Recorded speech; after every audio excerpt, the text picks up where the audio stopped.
말씀은 마태복음 19장 23절에서 30절까지 말씀입니다. 저랑 한 절씩 교독하겠습니다. 예수께서 제자들에게 이르시되 내가 진실로 너희에게 이르노니 부자는 천국에 들어가기가 어려우니라. 다시 너희에게 말하노니 낙타가 바늘길로 들어가는 것이 부자가 하느님의 나라에 들어가는 것보다 쉬우니라 하시니.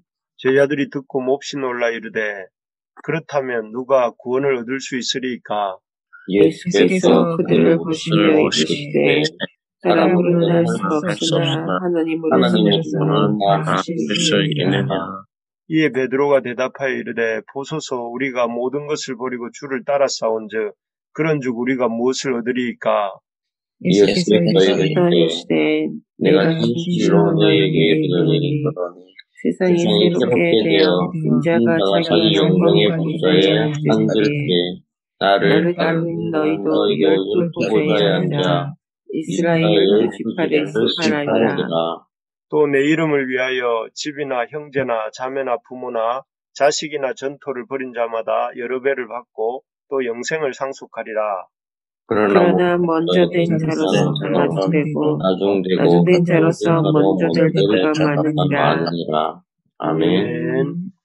땅의 것을 버리고 하늘 상급을 얻으라. 이 제목을 가지고 말씀을 잠깐 나누겠습니다. 오늘 말씀은 어제 말씀에 이어서 영생을 무엇을 하여 영생을 얻을 수 있겠습니까? 하고 예수님께 여쭈었던 그 부자 청년의 얘기가 계속됩니다. 예수님의 어떻게 하여 영생을 얻을 수 있을까? 예수님께 여쭈었던 그 청년은 사실 끝이 슬퍼하고 근심하면서 돌아갔다 하는 얘기로 어제 본문에 나왔습니다. 그런데 참 성경에는 이 청년이 아주 예수님 앞에서 슬퍼하며 떠나갔다 하는 내용이 부각되고 있지만 실제로 이 청년은 아주 다른 마가복음에 보니까 같은 본문을 다루고 같은 사건을 담고 있는 마가복음에 보니까 아주 예수님께서 심히 사랑하셨던 이런 청년이다. 그래서 칭찬받을 점이 많았던 그런 청년이었던 것처럼 것으로 이렇게 기록이 되고 있습니다. 왜 그런가 하면 이 청년은 비록 예수님께로부터 떠나가긴 했지만 사랑받을 만한 청년이었는데 이유는 첫째는 영적인 관심을 가진 청년이었습니다. 여러분 이런 얘기 들어보셨겠죠. 수천 년에 발견된 어떤 돌에서 새겨진 글씨가 요즘 애들은 노는 것만 좋아하고 어른들의 말을 잘 듣지 않는다. 그런 내용이 발견되었다고 합니다. 예나 지금이나 청년들은 놀기 좋아하고 영적인 관심이 또 이렇게 많지 않은 것이 청년들입니다. 그런데 이 본문의 청년은 보니 참 그런 사람들과는 달리 내가 무엇을 하여야 영생을 얻으리까? 라고 주님께 여쭐 만큼 이 영적 관심이 있는 그런 청년이었던 것을 볼 수가 있습니다. 그리고 또 이 청년이 사랑받을 만한 청년이었던 이유는 이 청년은 말씀대로 순종하는데도 아주 이렇게 열심히 했던 청년이었습니다. 그래서 예수님께서 영생을 얻기 위해서 묻는 그에게 살인하지 말라, 간음하지 말라, 도둑질하지 말라, 거짓 증거하지 말라, 내 부모를 공경하고 내 이웃을 내 몸과 같이 사랑하라 이런 것들을 계명을 말씀해 주셨을 때 그 청년은 어제 기억을 더듬어 보면 뭐라고 말을 했습니까? 아주 당당하게 내가 이 모든 것을 지켰습니다 라고 말할 정도였습니다. 사실 젊은 나이에 그 무엇에도 이렇게 얽매이지 않고 이렇게 살고 싶은 나이잖아요. 그런 나이에 이런 육체의 욕망이나 또는 젊음의 본능을 따라 살지 않고 이런 하나님의 말씀을 따라서 간음하지 말라, 도둑질하지 말라, 거짓 증언하지 말라 이런 말씀을 순종하면서 말씀대로 산다는 것은 참 쉽지 않은 일이죠. 그러니까 참 주님께서 이 청년을 사랑스럽게 보셨습니다. 그리고 참 사람들이 볼 때도 저 사람은 참 하나님을 잘 믿고 사는 청년이구나 이렇게 생각했던 것 같습니다. 게다가 이 청년은 주님에게 사랑받을 만한 이유가 재물이 많았습니다. 오늘 오늘날도 그런가요? 모르겠지만 당시 이스라엘 사람들은 생각하기를 하나님은 그 사람이 갖고 있는 믿음의 수준만큼 물질적인 복을 주신다라고 생각을 했습니다. 그래서 이 청년이 부자였다고 하는데 참 그런 부를 볼 때에 이 청년은 참 하나님의 축복을 받은 사람이었다라고 생각을 했습니다. 그런 점에서 이렇게 보면 이 청년은 주님 앞에 아주 이렇게 사랑받는다 하고 받을 만큼 또 우리가 볼 때 참 훌륭한 청년이구나 이렇게 생각할 수 있는 그런 청년이었던 것이죠. 그런데 이 청년이 아까도 말씀드린 것처럼 결말이 어떻게 되었습니까? 결말이 아주 이렇게 주님이 기뻐하시고 또 주님을 기쁘게 따르고 그렇게 끝나면 좋은데 이 청년이 심히 근심하며 이렇게 안타까워하면서 떠나가는 모습으로 결말이 나고 맙니다. 그것은 참 이 청년이 주님을 따르는 데 있어서 한 가지 극복하지 못한 것이 있었기 때문에 그렇습니다. 여러 가지 아주 이렇게 말씀도 잘 지키고 또 영적인 관심도 있고 또 그리고 참 무엇보다 이 참 주님의 복을 많이 받은 청년이었지만 그 많은 장점에도 불구하고 한 가지 극복하지 못한 것은 그것은 주님보다 물질에 대해서 더 애착하는 마음이 있었다 하는 것입니다. 그래서 어제 말씀에 주님이 뭐라고 하셨습니까? 주님께서 참 그 소유를 팔아 가난한 자들에게 주라 이렇게 말씀하실 때에 그 말씀에 순종할 수가 없어서 이 청년이 큰 한숨을 쉬면서 떠나가랬던 것이죠. 이렇게 떠나가는 청년의 모습을 보시면서 주님께서 주신 말씀이 23절, 24절 말씀이세요. 우리 23절, 24절 말씀 같이 한번 읽어볼까요? 시작. 예수께서 제자들에게 이르시되 내가 진실로 너희에게 이르노니 부자는 천국에 들어가기가 어려우니라. 다시 너희에게 말하노니 낙타가 바늘길로 들어가는 것이 부자가 하나님의 나라에 들어가는 것보다 쉬우니라 하시니. 아멘. 여기에 보면 예수님 뭐라고 하시냐면은 낙타가 바늘기로 들어가는 것이 쉬운 일이 아니죠. 바늘기와 낙타의 크기를 보면 부자가 하나님 나라에 들어가는 것보다 쉽다 이렇게 말씀하세요. 그래서 청년은 겉으로는 흠잡을 데 없이 영적이고 또 말씀에 잘 순종하고 주님의 어떤 복을 받은 사람처럼 보였지만 실제로는 그 자기가 가진 재물을 더 아끼고 사랑하는 또 예수님이 주인이 아니라 물질을 주인으로 섬기는 그래서 예수님을 따르는 일보다 물질을 보존하고 지키는 일에 더 힘을 쓰는 그런 부자였다 하는 것이고 그래서 이 청년이 하나님 나라에 들어가기가 어렵다 이렇게 말씀하고 있는 것입니다. 이 청년의 마음의 가장 결정적인 문제는 무엇이었냐면은 예수님보다 물질에 더 이렇게 애착하는 마음이 있었다는 것이죠. 사실 부자만 그런 게 아니고 부자든 가난한 사람이든 자기가 가진 물질을 주님보다 더 사랑하고 주님 따르는 일보다는 돈을 모으고 저장하는 일에 더 관심이 많고 또 그래서 평생을 돈을 주인으로 모시고 살면서 돈 지키는 일에 이렇게 관심을 갖고 중요하게 생각하는 사람은 주님의 제자가 되기가 어렵다 하는 것입니다. 그래서 오늘날 우리 자본주의 사회잖아요. 자본 어떤 가진 것들을 이렇게 삶의 중심에 놓고 살아가려고 하는 그런 가치관이 이 시대를 이렇게 흘러가고 있는데 그러다 보니 우리도 이 부자 청년처럼 우리 마음의 주인이 주님이 맞는지 아니면 돈이 우리의 주인인지 돌아볼 수 있기를 바랍니다.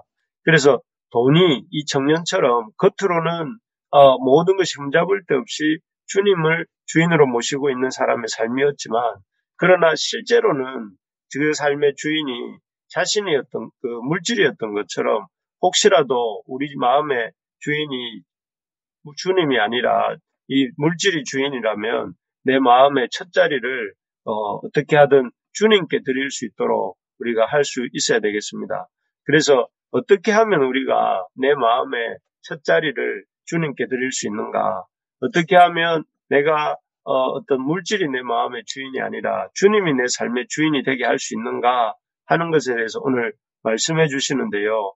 어제 말씀이긴 한데 우리 조금 위에 21절 말씀, 혹시 앞에 페이지 21절 말씀 한번 같이 읽어보면 좋겠습니다.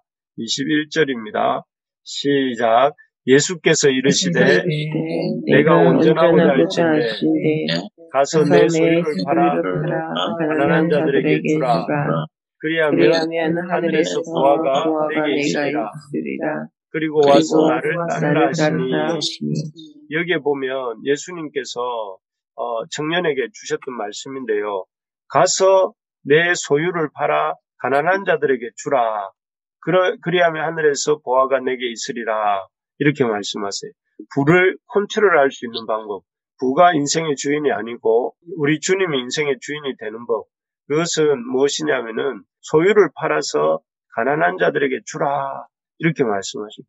모든 사람들에게 이렇게 다 소유를 팔아 가난한 자들에게 주라 하는 것은 아니지만 이 청년은 지금 예수님보다 소유가 그 위에 올라가 있는 청년이었고, 그렇기 때문에 이 소유를 팔아서 가난한 자들에게 주는 것이 이 청년에게는 믿음의 우선순위를 바르게 하는 일이었기 때문에 이렇게 말씀하시는 것이죠. 어쨌든 우리가 한번 생각해 보면, 여러분, 우리가 뭔가를 잘할 수 있는 것은 우리가 이렇게 우리의 어떤 수고로 얻는 것들이 아니죠. 뭐 글을 잘 쓴다 하면은 글을 잘 써서 잘 쓰는 재능은 하나님께서 자기가 이렇게 타고나는 것도 어떤 훈련하는 것도 있지만 근본적으로는 하나님이 주신 재능 중에 또 하나일 수도 있고, 또 뭔가 우리가 건강하다 하는 것도 내가 얻은 이런 내 노력으로 얻는 것이 아니라 하나님이 주시는 부분도 있는 것입니다. 그래서 사실 우리가 가진 것들은 뭐 건강이든 재능이든 이런 것들은 다 사실 우리 것이 아니라 우리가 이 돈을 벌 수 있는 능력이나 또 아니면 돈을 벌 수 있는 건강이나 돈을 벌 수 있는 그런 기회들, 이 모든 것들을 주시는 분이 하나님이 주시는 것입니다. 그래서 우리가 그렇게 하나님의 은혜로 얻은 부를 가지고 우리만을 위해서 쓰는 것이 아니라 그것을 맡은 청지기로서 우리가 가난한 사람들을 섬기기를, 그래서 우리가 하나님 나라를 확장하고 하늘의 보화를 쌓아가기를 원하시지요. 그래서 21절에 아까 읽었던 21절에 보면 소유를 팔아 가난한 자들에게 주라. 그리하면 하늘에서 보화가 내게 있으리라. 이렇게 말씀하셨어요. 그래서 우리가 우리 가운데 이런 부자들이 많이 나오기를 바랍니다. 그래서 하나님의 주신 재능으로 정당하게 부를 획득하고 또 그 부를 가지고 하나님 나라의 백성들을 섬기고 또 하나님 나라를 확장하는 도구로 사용할 줄 아는 그런 이 부를 가진 우리 부르심의 성도들이 많이 나오기를 축복합니다. 아멘. 그래서 그 부를 가지고 참 하나님 나라를 이렇게 세워가는 우리 믿음의 가정들이 나와서 우리 교회를 통해서 참 이렇게 주님의 은혜가 흘러가는 그런 교회가 되기를 간절히 소망합니다.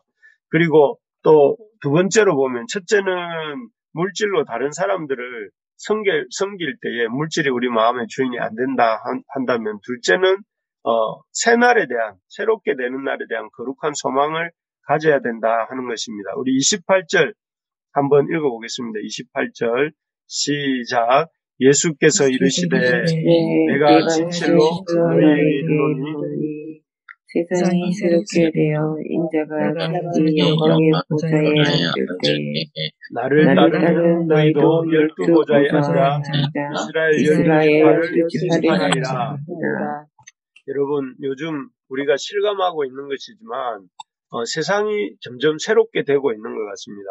그게 어떤 뜻이냐면은 세상이 새롭게 되어서 우리 주님이 자기 영광의 보좌에 앉으실 날이 점점 다가오고 있는 것 같은데, 그 이유는 무엇이냐면은 이 세상에 마지막에 있어야 될 이 세상의 마지막과 새로운 세상의 시작에 이런 징조가 있을 것이다 라고 주님 말씀하셨던 그런 일들이 일어나고 있습니다. 전 지구적인 어떤 환경으로 인한 재앙이라든지 또는 여러 가지 어떤 그 전쟁과 기근의 소문이라든지 또는 자칭 그리스도라 하는 사람들의 등장이라든지 또 여러 가지 주님께서 예고하셨던 그런 징조들이 이렇게 많이 이루어지고 있습니다. 그러다 그런 것들을 보면서 참 저는 이 주님이 말씀하시는 이렇게 만물을 새롭게 하시는 날이 점점 다가오고 있구나 이런 것들을 실감하고 있는데요.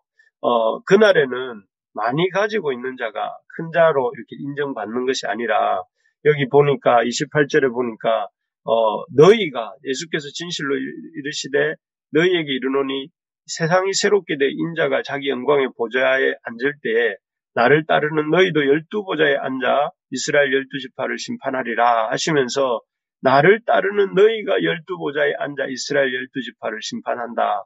여기서 이 너희라는 것은 바로 예수님을 따르기 위해서 이렇게 자기 직과 형제와 자매와 부모와 자식과 전토를 벌인 그 제자들, 예수님에게 순종하기 위해서 기꺼이 그 어떤 것도 이렇게 예수님보다 높이 두지 않고 예수님을 따랐던 사람들을 주님께서 뭐라고 하시느냐면은 12보좌에 앉히겠다. 그리고 너희들이 그 영광의 보좌에 앉아서 이스라엘 12지파 하나님의 교회를 다스리게 하겠다. 이렇게 말씀하고 계시는 것을 볼 수가 있습니다. 여러분, 이 날이 오면 새롭게 하시는 그날이 임박했고 또 그날이 왔을 때는 인생의 대역전이 벌어질 것입니다.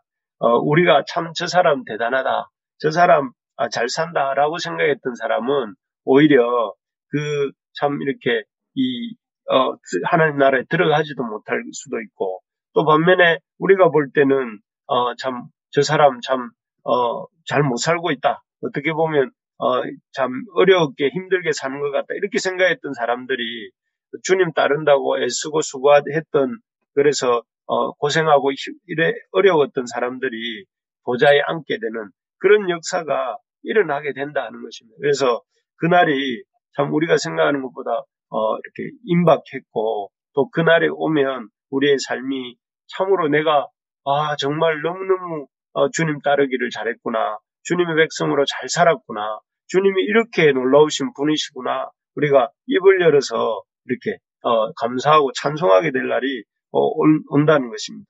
그래서 우리가 참 생각을 해봐야 됩니다. 이 땅에서 우리의 어떤 물질을 가지고 누리다가 그냥 이 땅에서 잘 먹고 잘 살다가 끝나는 인생이 될 것인지 아니면 주님 주신 물질을 가지고 참 하나님 나라를 위하여 사용하다가 하나님의 영광에 들어가서 하나님의 영원한 그 기쁨에 참여하는 인생이 될지를 우리가 잘 선택하고 참 부자 청년처럼 주님 곁을 떠나가는 것이 아니라 부자 청년이 참 사랑받는 그 부자 청년이 이 땅에서도 사랑받고 또 영원히 축복받는 그런 인생으로 이렇게 우리가 살 것인지를 우리가 잘 선택할 수 있기를 바랍니다. 말씀을 맺겠습니다.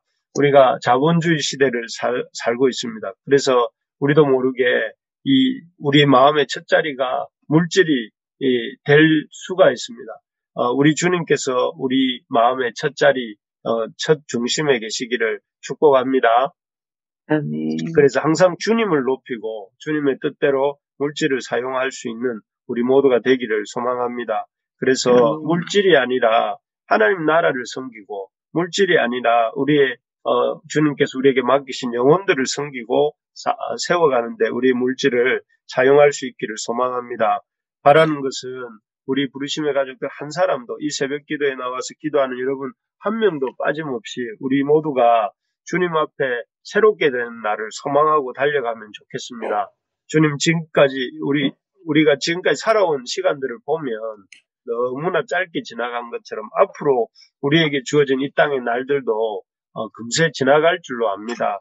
그럴 때 금세 이 땅의 모든 날들이 지나가고 주님 앞에 섰을 때 우리가 주님의 그 12보좌에 안침을 당하고 그 주님의 통치에 참여하는 그런 복된 인생이 되기를 주님의 이름으로 축복합니다.